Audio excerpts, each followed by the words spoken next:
Hello, Santa. Oh, hello, son. Oh, hello, boys and girls. Hey, it's Andy. You caught me at a very busy time. Well, do you think you'll be ready by Christmas Eve? Well, we've never disappointed the kids yet. Tell me, is it true that this year there's a rumor that you're going to use a rocket sled? No, sirree. We're going out the good old-fashioned way with my reindeer. Prancer and Dancer and Dunder and Blitzen and Vixen and Nixon. Vixen, oh, I always son it. I get those names mixed up, but the kids know their names. Santa, there you are. We have so much to do, and you stand here dawdling, talking to this visitor. Mr. Anderson, this is Mrs. Claus. We're on television. How do you do, Mr. Anderson? Ma'am? Now, I want you to go and finish painting those hobby horses. Television? Did you say we're on television? Oh, dear.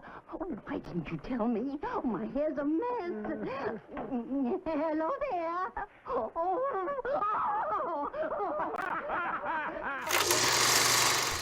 The pod bay doors are open. Welcome once again. I'm your host, Jerry Dean Roberts of ArmchairCinema.com.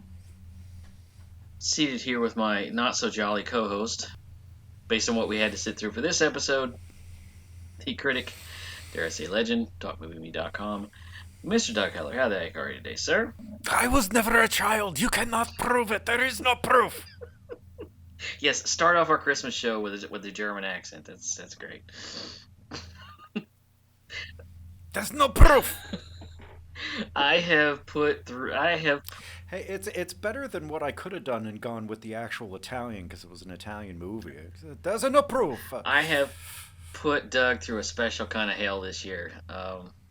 Yeah. Because he accidentally suggested it. I didn't suggest anything. I made a joke.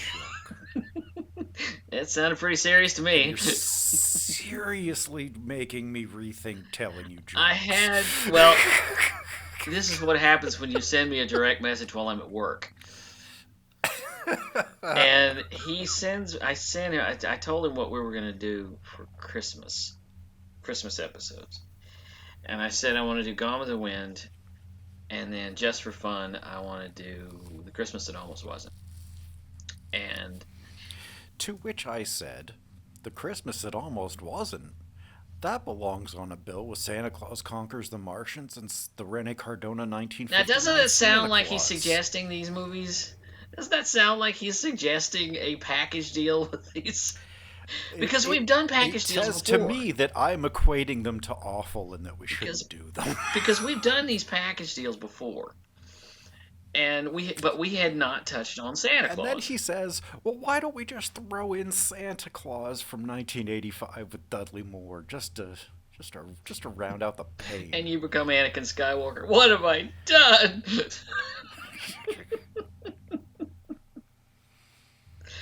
But we got a quartet of movies here today, and I've got a little list, and we're going to run them down. I wish we could. We're gonna run them over.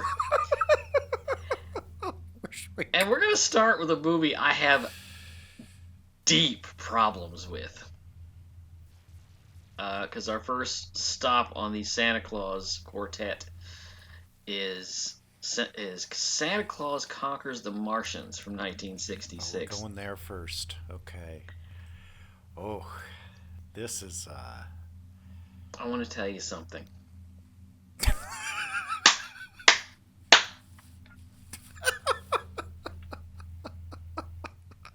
I had never seen this all the way through. You hadn't? And there's a reason for that. Yeah, because it's just painful and terrible and awful. Thank you. You just wrote my review right there. I can't stand this movie. Even on a bad movie level. I'm sitting there. It is torture. It is so difficult to sit through. I've done this without riffing. It's not easy to do. That was a few years ago. I think it was during the pandemic when I was like, well, I'm in pain anyway. I might as well just, really amp it up. It's bad when it's a But, bad but movie. Worse when it's a bad comedy that's not funny. But even worse when it's a slow bad movie that's not oh funny. yeah. This thing This drags. movie, it may only be 81 minutes, but as I'm fond of saying, it is the longest. It's not the longest movie I've ever seen, but it is the longest movie. The longest movie. It is the longest movie I've ever seen. I swear, it's. There's a couple of interesting things about it. One is that the music is by Milton DeLugg, whose only real claim to fame was the theme to the Gong Show. And seriously. And it's all on display. And I went on Wikipedia and I looked up Milton DeLugg, and I'm looking down this, and it's like, they're doing a cursory listing of all the things that he worked on, and I saw right toward the end of the first paragraph, Sleeping Beauty and Snow White. I'm like, oh, that's interesting. And then I clicked on, no, it's this West German shit. Yeah, I figured, yeah. It's this West German garbage. It's just.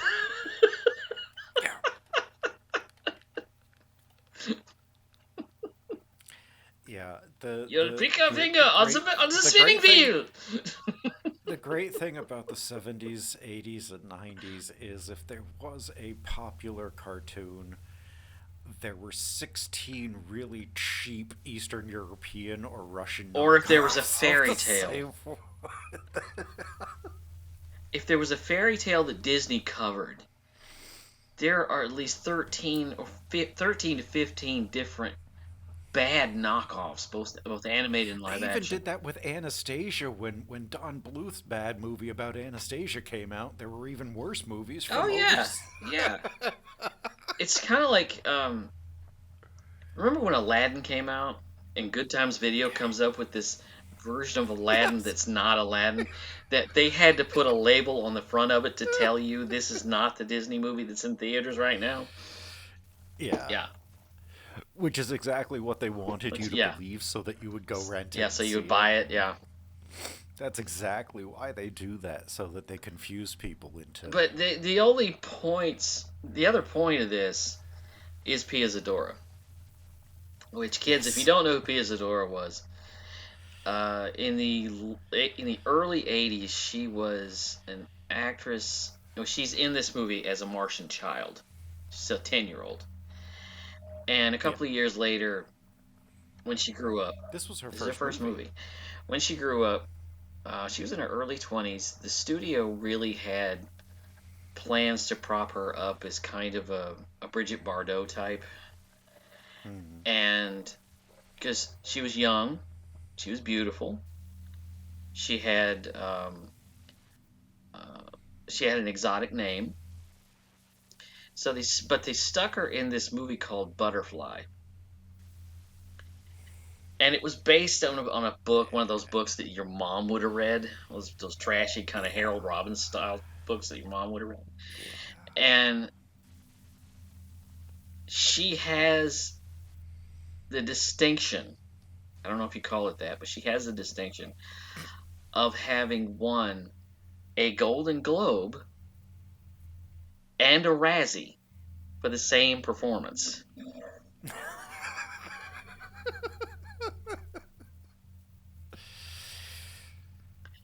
That's something. That's not something. That is not something most people can claim. And the fact is, of course, she was beautiful, young, exotic name. She had those things that they could market, but the problem was she couldn't act.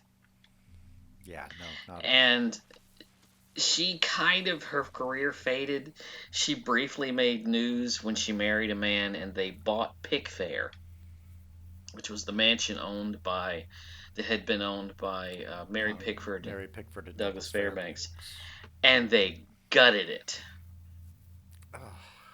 And they made big news for the blunder of having gutted Pickfair. But then she became a cult item, of course. But that's Pia Zadora. That's all you need to know about Pia Zadora. Yeah. The only reason I came across Butterfly was because I was doing a little study of Orson Welles' later career, and he played a judge in that. Mm-hmm. But anyway, I'm only talking about this because I really don't want to talk about Santa Claus Conquers the Martians. It is so bad. So basically, these Martian children are obsessed with Earth culture, and their parents Television. are very upset. Right, Earth television, Earth culture in general, and they're like, yeah, this is bad for them because Earth culture's bad, and it might be 1966, but they're not Yeah. wrong. They, they're not wrong. Because it's just pushing capitalism. And this thing that the Martians don't even understand. So they bring Santa Claus, they kidnap Santa Claus and bring him back. Kidnapping is a big theme in Santa Claus movies, apparently. Like, I didn't understand. I think kidnapping is a theme in all 4 of these movies. Yeah. At least 3 of them. And they bring him up despite the fact that they have absolutely no idea what he's supposed to do. He is the... They just know that he's popular on Earth, so they said, okay, well, let's bring him here, and we can have Christmas up here. And he proceeds to teach them whatever the meaning of. But the Martians don't like fun. Shit. No. I mean, when the fun is marketed like this, I don't like it either. particularly when they decide they don't want Santa Claus anymore and decide to throw him in the airlock.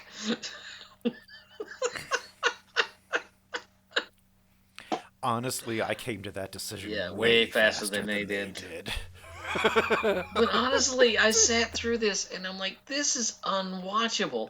There are fun bad movies, but oh my god, this is just, it's insufferable. The only thing that makes this watchable is Mystery Science Theater 3000 or Riff Tracks. I had trouble with that. I'm sitting there and I'm like, how much longer do I have to go? And I'm looking at it going, okay, and this is how tired I got of this movie, okay? I'm looking at it and I'm trying to measure how much longer do I have to go, minus the host segments and the closing credits. So I could wonder how long I have to endure this crap. This is terrible. It was painful to sit through. It's slow. It's not funny. It's dopey. It's just... It doesn't actually make any sense, and nor does it actually have anything to do with what Christmas is or what Santa or what does. Santa's all about. It's actually quite tremendous that it got it's like when you're talking to Luke Skywalker and he just says amazing. Yeah. Every word of what you just said is wrong. Yeah. Yeah. And that's the whole movie. Everything you just said is wrong. Yeah. Like there's nothing really about the spirit of giving. There's nothing about Earthborn religion, which I kind of expect from 1966, but there's nothing about, the true meaning and giving and being selfless or any of this. There's no, I do this out of the goodness of my heart. And blah, blah, blah, blah, blah, blah. There's none of that. It's basically a big, long commercial of saying, buy toys for your kids. I'm trying to think, is there anything fun about this? They're not upset. No. There's nothing fun. The only thing fun about it is that it ends. Yeah, well, that's not so much fun. That's just a relief. It's a genuine trial. This was a movie that I knew about before Mystery Science Theater 3000. I know that it's a cult favorite, and I know that it has been floating around in remake hell for a long time. I think Tim Burton was going to remake it at one point. Oh God, that would be I hell. would like to see that. I would like to see what Tim Burton would do with this. I don't think I would ever be able to close my eyes again. But honestly, yeah, I was done with this. I was like, I can't. It's terrible. Well, let's move on to the next one. Yeah, sure. The next one What is are we doing simply next? called Santa Claus. Okay, which one? This is Santa Claus. It is from producer director Renee Cordona. From 1959. It is what TV's Frank refers to as a stupid Mexican kids movie. Uh-huh. And it is so bad. I did not know. But there's about actually this a little until... more joy in this than there is in Santa Claus Conquers the Martians. I actually had a little more fun with this because of what they're trying to do. All right, can you explain to me why Merlin is there? I and can't. Why he basically just goes dum de dum de dum de doo. I can't. Dum de dum de dum de dum. Dum de doo be dum de dum. I'm lost on that. But I will tell you he needs his magic dreaming powder and the flower that if he smells it, he becomes invisible. That's how he gets. This is a movie where you're like, okay. This is a movie where you're like, okay, I see where they were going. Because it opens with a weird scene where Santa Claus is singing with children around the world that apparently he has kidnapped. That they are up there, they're helping him, and he makes them all do racist stereotypical dances from what he assumes would be their culture. Even Africa's the worst because the guys. Oh man, it is like he is like a stone cold racist. Joel and the bots are. Was it Mike and the bots are like, oh come on, no. On the Riff Tracks one, I think it's Bill that goes, Santa's just a stone cold racist.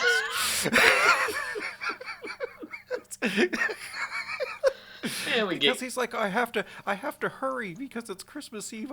It's almost Christmas Eve. I have to hurry. So he then goes over to the organ and starts to play. It's like, I guess you're not in that much of a hurry. Sing, damn it, sing. That's literally what it is. And then somehow we get on to. We go to the South America. Let's see, where do we go? We go to South America. Go to Mexico. Go to Mexico. We go to the United States, and the kids are dressed like cowboys. And let me tell you, these kids that are performing are not really performing. It's that you put a fake instrument in their hands and told them to shake around. Mike Nelson says on one of them, he's like, I'm pretty sure that one kid with the ukulele's a marionette. Like. It's like you put a camera in front of these kids and you told them to shake around with fake instruments. That's basically what it is. Yeah, basically. And everything is cut in and dubbed by Yeah. What is it? Gordon K. Gordon something. He acquired it and redubbed it all himself. And well, the plot is that Satan wants his minion, who I really like the minion. I like Satan Jamie Farr. That's a pitch. Yeah, pitch. Satan Jamie Farr. He's told that he has to go and get children to perform mischief. He's sort of like the devil on their shoulder. And he's told he has to go and get these kids to do get good children to do bad things. Right. And his punishment. Some devils are off in Africa organizing famine, and this one has to make a couple of kids go bad a little bit.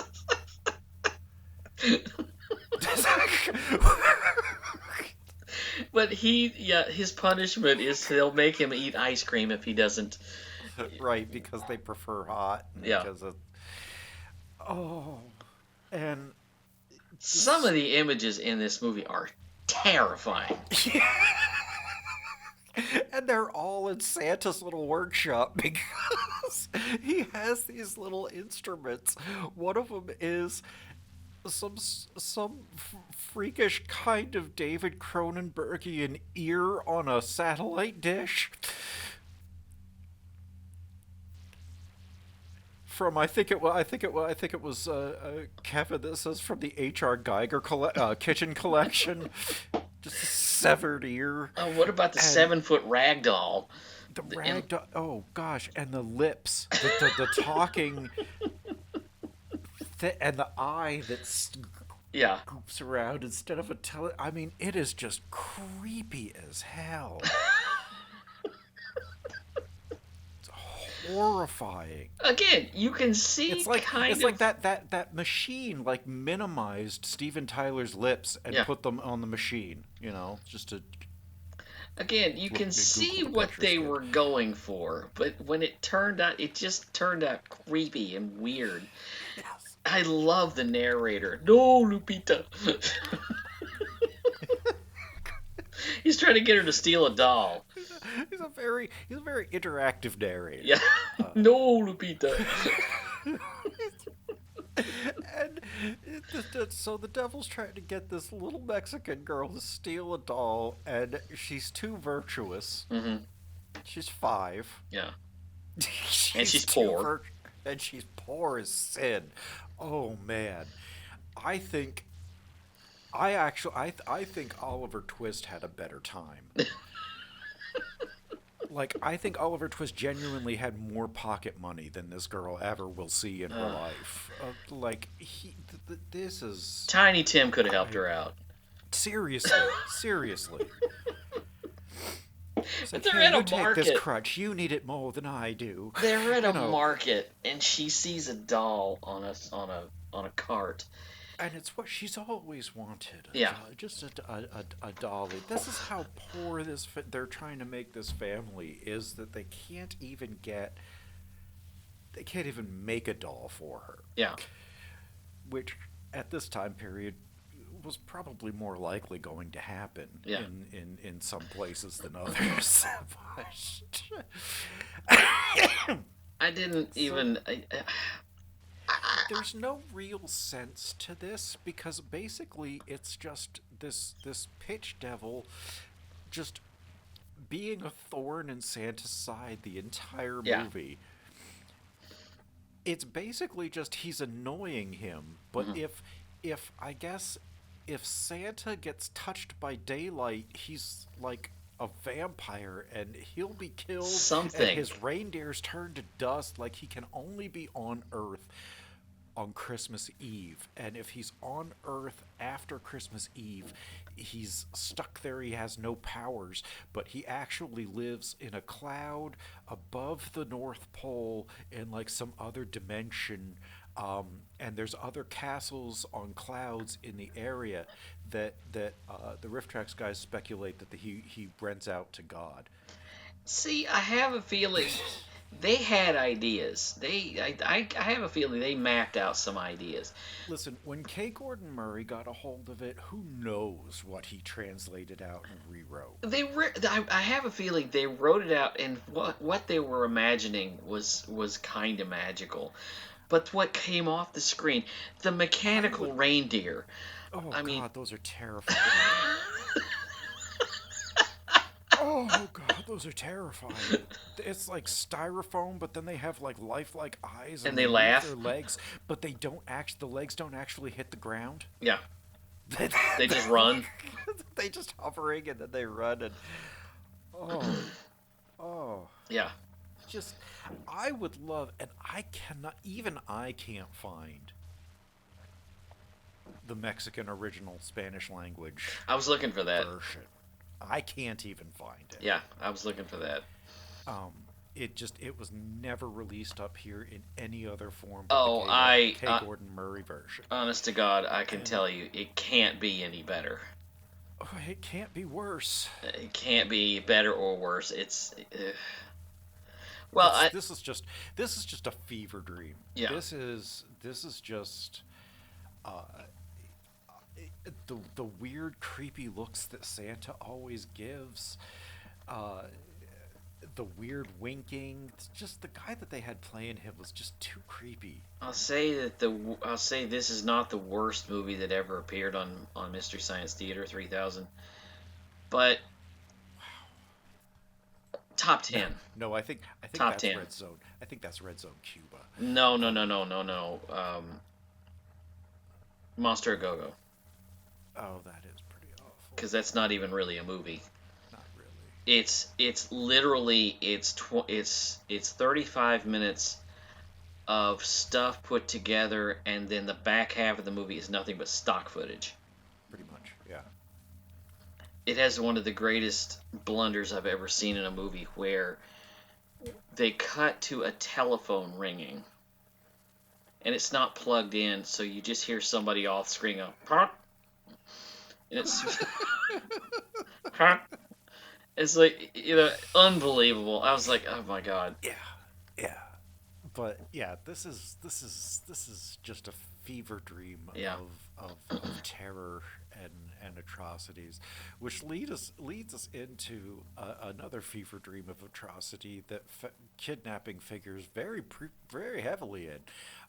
Santa Claus from 1985, with Dudley Moore and The Big Lebowski, I'm gonna tell you this. and John Lithgow. I watched this morning, I watched this yesterday. and I sat there and I thought, every good intention that they had in this movie is undercut by a feeling of something sinister going on, because it's by Iliad and Alexander Salkind, the team behind the Three Musketeers and the Superman movies, the four of the Superman movies. And Orson Welles' The Trial.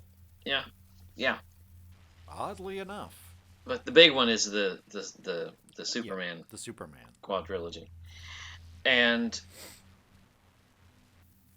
the weird thing is, they're not that far off. They're not that far off. It's they're both basically superheroes. It's an origin story.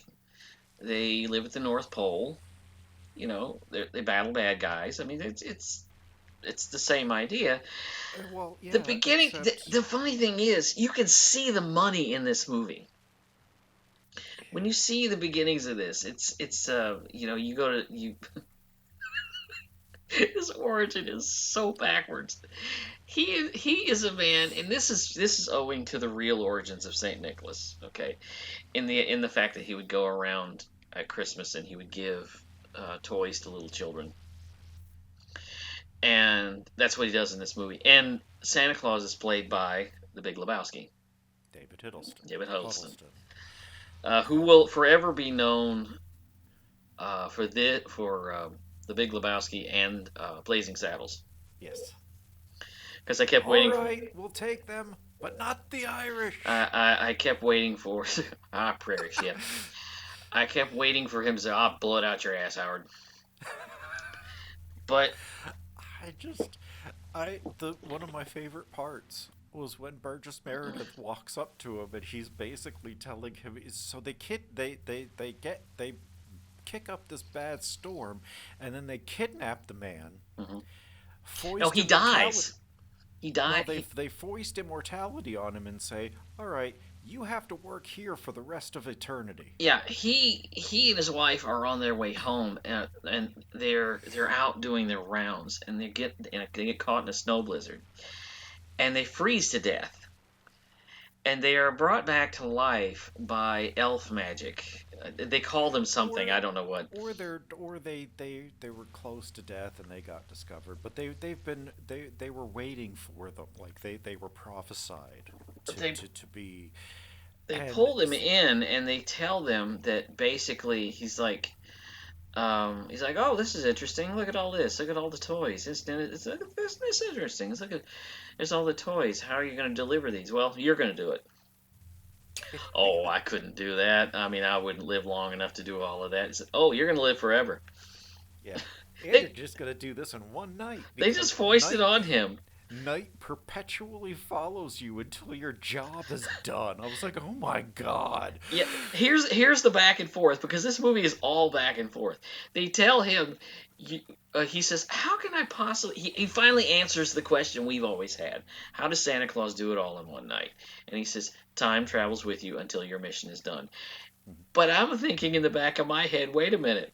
If time travels with him, it's going to take him an eternity to deliver toys to every single child on the face of the earth, no matter how long that is. Right, but if he then, even if it does take him that long, he can just go back to the time that it was, and it really only took him a second to do. Oh, God. Isn't it great how time travel works? This is why we don't do time travel movies. This is why I have never brought up a time travel movie, because I like time travel too much. Yeah. And we will get in the weeds, and it's not a good place to be. But Yeah, well, let me put it give you some clarity on that. I don't want to talk about it. I don't want to do a time travel movie because I don't want to hear you talk about a time travel movie. it would not go well. It would not go well. You get into the theoretical physics of it and just... Oh yeah. See, it's something that I think about too much, and we can't ever do an episode on a time. But see if it can unless explain. it's Back to the Future. I gotta ask you a question. This kind of counts to all. This kind of counts to all of the Santa movies. Anytime you ever have Santa Claus in a movie, did you ever notice this? When you see Santa's workshop, you see the elves building toys. They always seem to be building toys that would appeal to children in about the 1840s. Yeah. Mm-hmm. Always. They're always building wooden toys with mallets. Yeah, always. With the exception of Elf. Yeah. Where they're actually like making etch-a-sketches and things. Yeah. That's the only one that actually modernized any of it, and that you actually think that they're in there doing the circuitry for a PlayStation or something. Right.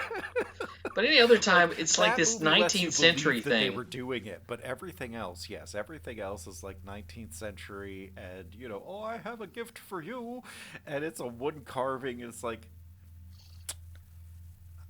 It's a wood carving. It's a wood carving of a pink elephant that you pull around with a string. I mean, it's like, or it's a little train or something. It's just, it's all very, no video games, skateboards, bicycles. Yeah, no, nothing. But when they do this, God. And I watched this scene twice because I was trying to figure out if I missed something. There is a scene early in the movie when the elves all gather in the middle of the workshop, and the lead elf is watching through this telescope, waiting for the North Star to get... Oh yeah, and then it just bathes the whole room in... light and snow, and I'm like, okay. Yeah, like I don't... What? I don't know. For this, you could just go outside. I don't know. I was confused. And then, so we fast forward about 600 years. Because if you follow the counter on this thing, it starts in the 13th century. Yeah. The 14th century. Yeah.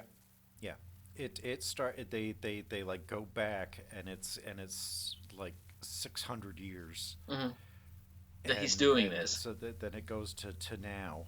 Yeah. Or to in 1985. And the first thing he does when he gets to New York is he kidnaps a homeless child. Which I'm going to say, the scenes of Santa flying over New York. I can't say much for this movie, but the scenes of him flying over New York are kind of magical. I'll say that. I'll give the movie that. You know what? I actually, as demonic and horrifying as they look, I genuinely liked the puppet reindeer. The puppet reindeer were cute. I'll take those over those robots. I'll take those over the robots, and I'll take them over the animatronic mess that was Prancer. Yeah. any day of the year.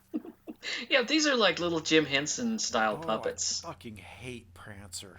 Oh, I hated that movie. I don't think I've ever seen that one. Oh God, I had to see that when I was in school. When I was in elementary school, they showed us that, and then you know, you want to traumatize an entire room full of 7-year-olds? Put on a movie that Prancer gets hit by a car and almost dies. Do that. No, no, no, no, no, no, no, no, no. Go to YouTube right now and look up Patton Oswalt talks about Nosferatu. And the fact that when he was a child, the public library was holding a movie event for the little children in the neighborhood. And they decided to show them F.W. Murnau's Nosferatu.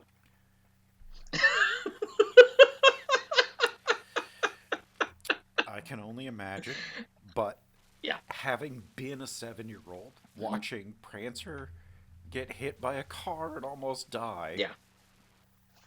that was a very traumatizing situation to sit through. You've never seen One Magic Christmas, have you? I may not have. Yeah, that's the one where Mary Steenburgen plays the mother of a family who they have they're about to get evicted from their home and thrown out on December 24th, by the way.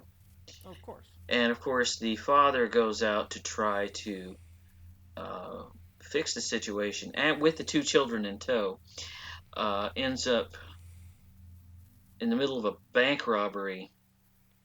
The car drives off a bridge, and all three of them die. So, as if Mary Steenburgen didn't have enough problems. Wow. And it's a Disney movie. Oh, well, that explains it. There It's has a to be Disney some movie. horrifying, life-altering tragedy if it's a Jesus. Disney movie. Mary and Joseph. But, I mean, you get to this. So he kidnaps this kid, this homeless boy. And then they go to one house. He takes him in with him. It's like, this is breaking and entering now. They meet the girl that lives there. Who's about his She's age. rich, who's his age, and they kind of hit it off. Her step-uncle is John Lithgow, who owns a big toy manufacturing company. Okay.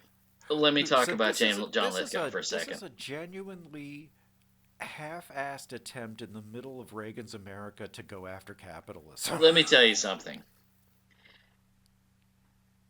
John Lithgow, okay. He owns this big toy conglomerate I love John that is Lithgow hauled before a Senate congressional hearing because it killed kids. because he makes teddy bears with glass and nails in them. And he makes stuff that catches fire. And it's all of the things that regulation is supposed to prevent, and he's just doing this like. But I want to tell you something. John Lithgow is having a ball with this performance. He plays the asshole billionaire, but he's playing at level. He's at level 12. Yeah. And this movie, first of all, this movie is all over the place. Oh yeah. The elves at Santa's toy shop are not, thank God, played by little people. They're just played by short people, which are led, naturally, by Dudley Moore. Who did not have to have any scaling done to make it.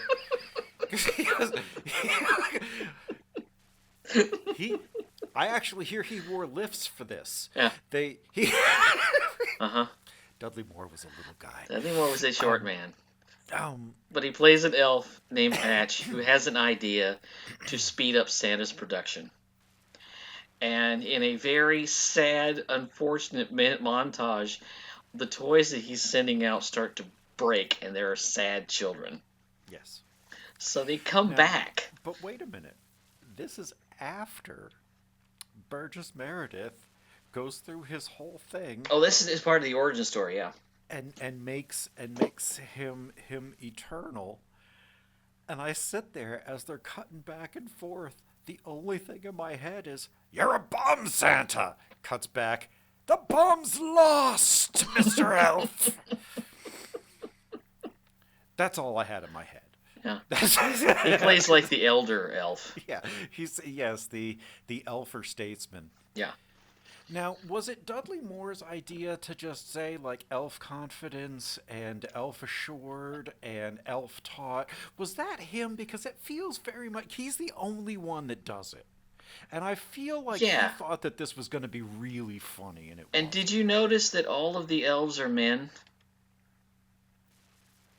There's not one woman in the entire workshop except Mrs. Claus. Yeah, well, we don't...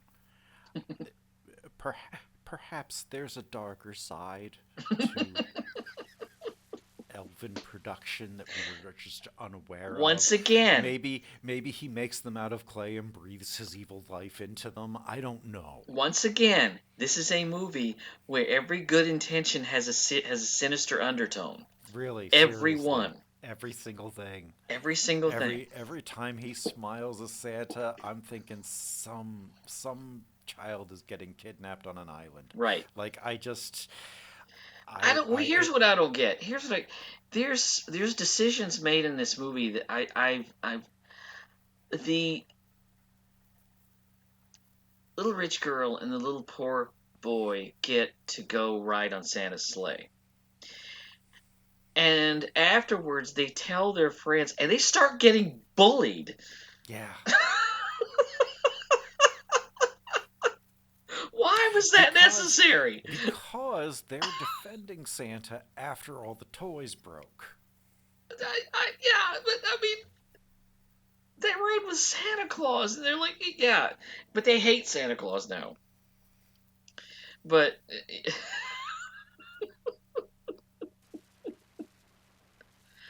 I'm telling you, everything just... So Dudley Moore gets promoted to assistant. Goes through all of that, they all break, and Santa's disappointed, and Patch excuses decides to leave. Mm-hmm. And this is such a sad little moment. He takes off his little apron. He says, "This was never really my color." This is the precursor to Elf before they learned how to do it properly. Yeah. He takes off his little. He's got a little red apron on, and he takes his apron off, and he's looking at it so sad, and he says, "Red was really never my color." Oh gosh, it's so sad. I mean, you really just expect to see his little curled shoes in the window hanging, swinging back and forth, you know. And he just very sadly puts down his letter of resignation on the desk and just. Well, see you around, Santa. And just walks out the door. It's like... And he leaves, and he goes down to New York, and he makes lollipops with the magic flying food that they give to the reindeer. You know, I brought tea for this. I really should have brought something stronger. Yeah. Sorry. And so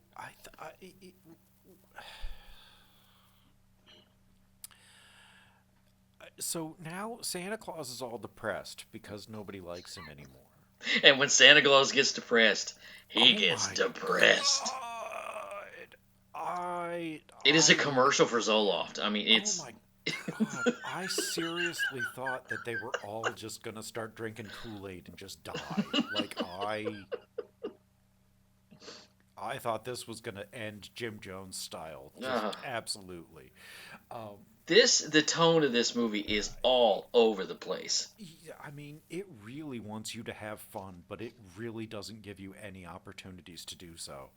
Like I said, and I've said this before, this is a movie that got started, and they kind of just went with what they had, because it needed another rewrite. It needed something. It needed maybe a better director. It needed tightening up. Bear in mind that this is the same director that also directed Supergirl, the movie. This is true. But But he's not exactly a top talent. I get it. But unlike Supergirl, at least there's a movie here.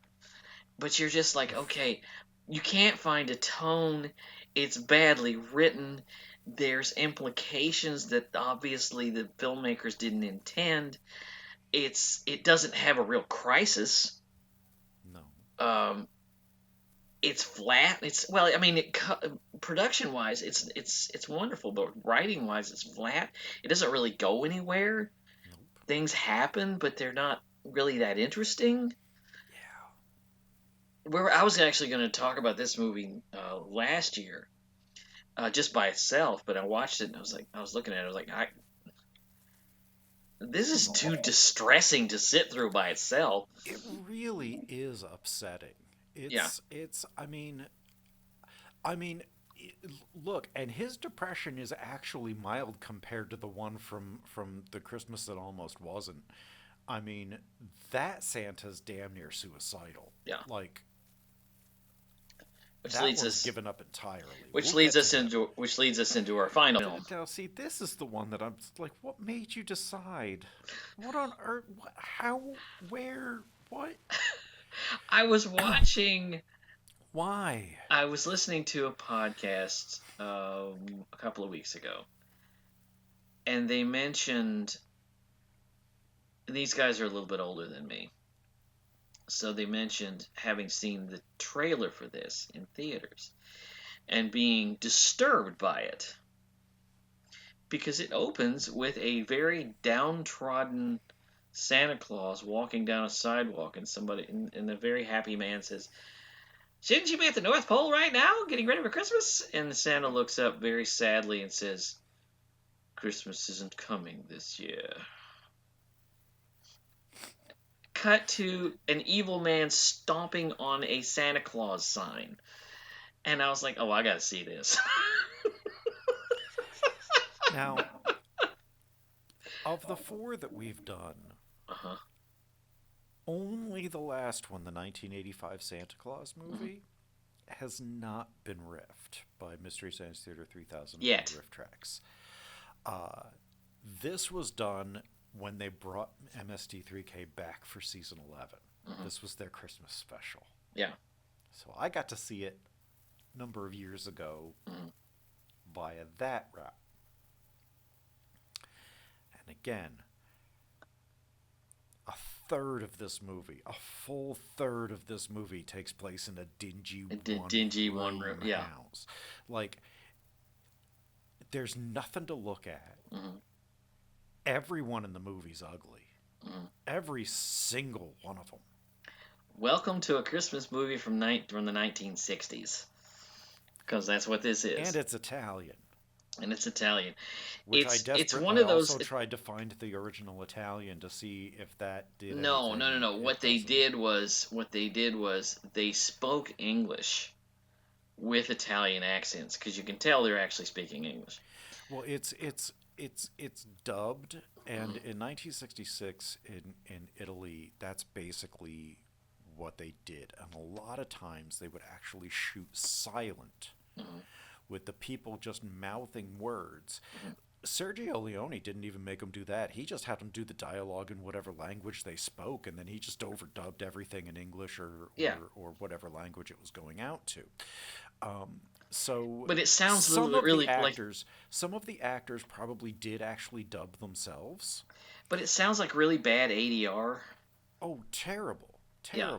And I think Paul Tipp is the only one that actually spoke English on the actual set, because he's the only American that's there. Everybody else is Italian, and you can tell that they're not actually speaking English. None of these are their actual voices, with the exception of Paul Tripp.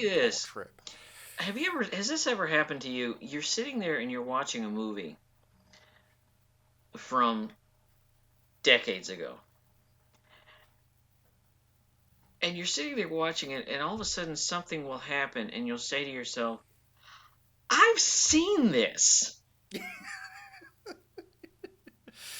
That happened to me like 5 or 6 times in this movie, And I was like, I have seen this movie before. Yeah. It was called something else. Oh. And it started about the time that the See, guy... that's also what they did, is that they would release it under one title, and if it didn't do well under that, then they would Put it just out not 5 years make later. any changes, put it out the next year, sometimes even that same season, under a different title. Yeah, they used to Or do that with they horror would movies all the sell time. it to a TV studio under one title and sell it to home video for another title. This is later on. Okay, now I'm about to use a sentence that, since we haven't described the plot yet, is going to sound a little alarming. But the first time I triggered that I'd seen this was when the man was crawling underneath Santa Claus's chair to light a bomb while he's talking to little children. Mm-hmm. Now, I know Yeah. that sounds alarming, but you'll understand it in context. And I was like, Doesn't actually make it less alarming. I've seen this before. Yeah. That image was like, and then when we met his manservant, Blossom, I was like, yeah, I have seen this before. Yeah. I saw this when I was a kid. At some point, I saw this when I was a kid, but it was under a different title. Basically, the plot is this: there isn't going to be a Christmas this year because a rich man somehow bought the entirety of the North Pole. the land underneath the Santa's workshop in the North Pole belongs to Mr. Prune. And he's Phineas J. charging them Prune. rent. He's charging them rent, and they don't have money.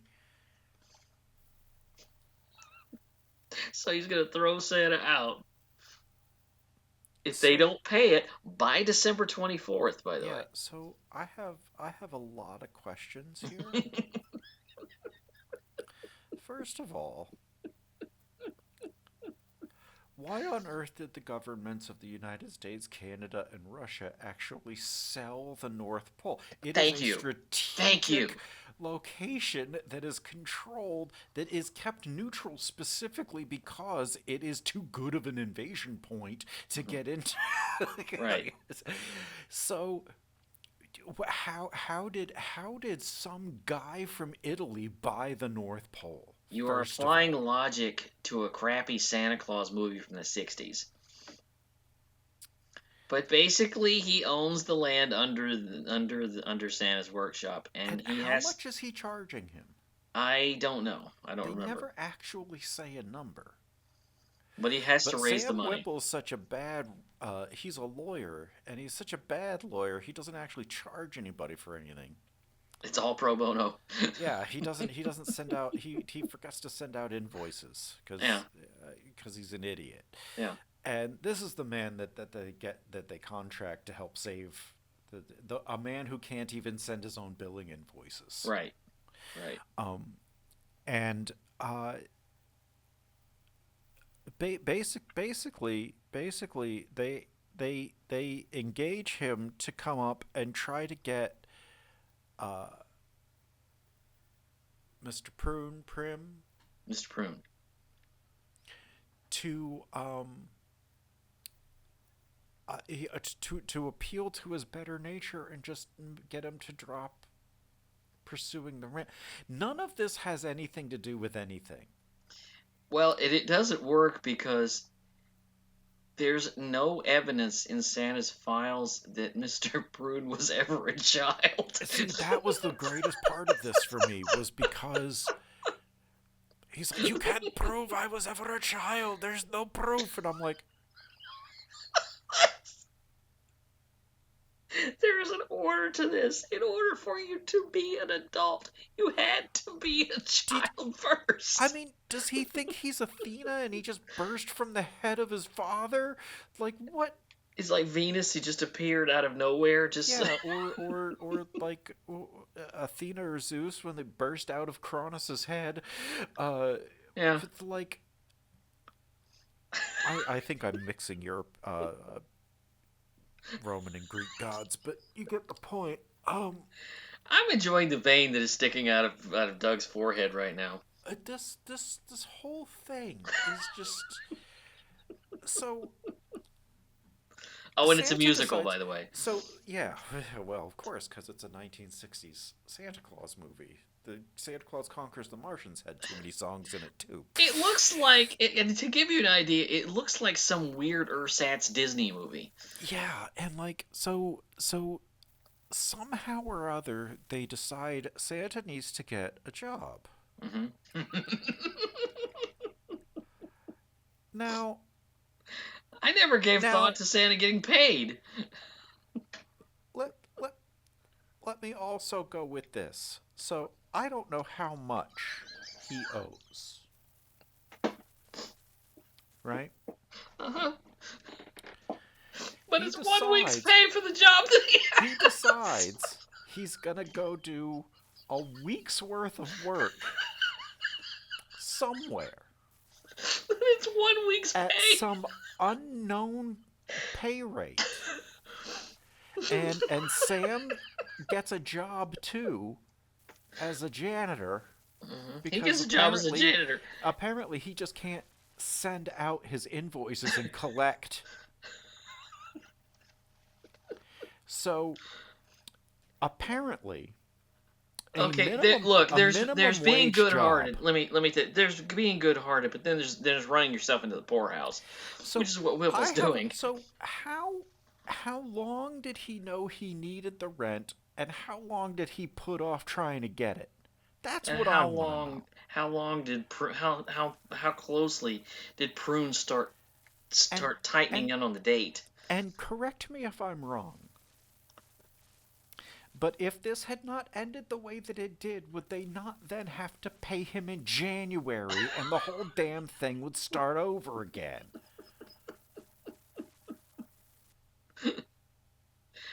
How is it you pay 1 month's rent and everything's paid for Everything's forever? hunky dory. Everything's good. What does that how did I mean I'm that gonna can't even say be how rent works in Italy. Like I know that that's not how it works. I'm gonna say it probably ties into whatever nostalgia was flowing into his head from that sailboat. Because somehow that's So what melts his heart. what happened is the Santa's clerk Jonathan the elf foreman, I believe. No, it's not Jonathan. It's they give him a name. They give him some weird name. Maybe it's Mr. Prim. That's Mr. Prim. Oh, Misha Hour, yeah, Yeah, from My Man Godfrey. yeah, and so he ends up finding a letter that was sent that fell off the desk and has apparently just been on the floor for millennia, that this guy wrote when he was a child Just so happens. asking for a sailboat, and they show up at his house and they give him a sailboat. Now this And is the a letter. trope.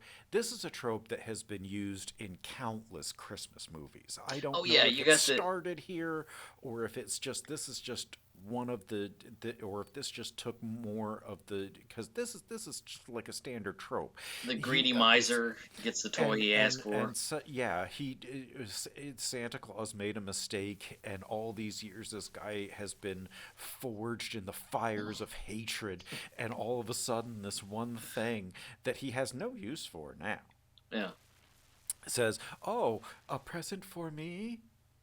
yeah. Oh, everything. I'm nice now." Mhm. It's like, dude, there's a show on Hulu called Solar Opposites. Mhm. And there was an episode where they had the pupa, the one of them, they're aliens, and they yell at the one thing, and he says, "Why do you always use your genius to just get candy? Why don't you do something better to make the world better?" So this little pupa thing goes and to a rich woman's house and just repeats the same word over and over, and drives her nuts into changing her evil money grubbing ways. And literally they're walking out, she's with her assistant, she goes, no, it's all fine now, I'm nice now. And everybody that's exactly how this is. Like, no, I'm nice now. I have completely changed the entirety of my lifetime. I care now. My lifetime of hatred has been undone by this one act. And it doesn't make him bitter that he could have done this the whole time. Well, at least the Grinch had, the realization that everybody was having fun. He realized, see, the Grinch was attacking the commercialization of Christmas. Mm-hmm. And to quote Jim Carrey, the Grinch never technically hated Christmas, he just hated people, which is fair. Yeah.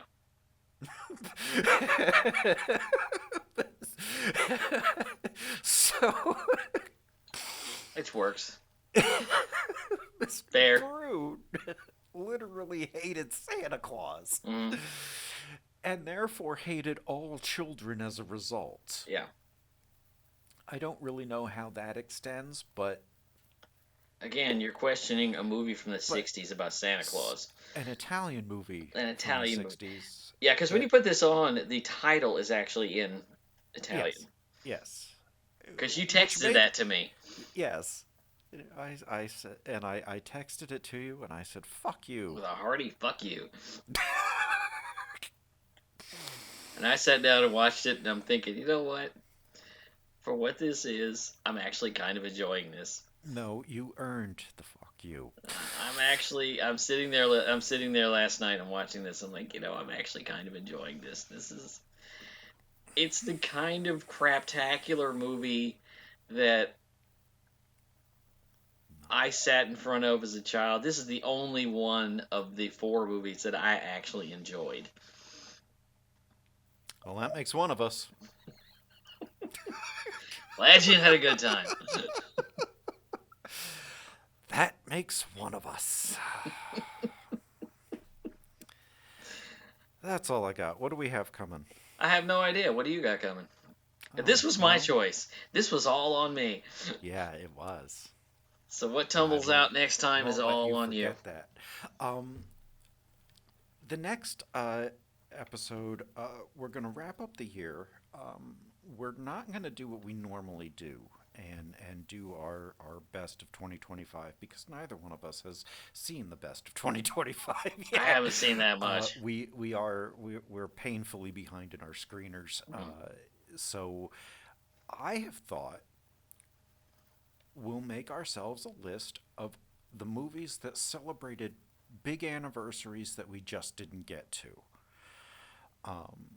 Things that would have been turning 50 from 1975 that we might have missed. I know we hit Tommy, but we didn't do Barry Lyndon. Oh, we may go back. Because I've got a lot of anniversaries in the past 100 years that I've.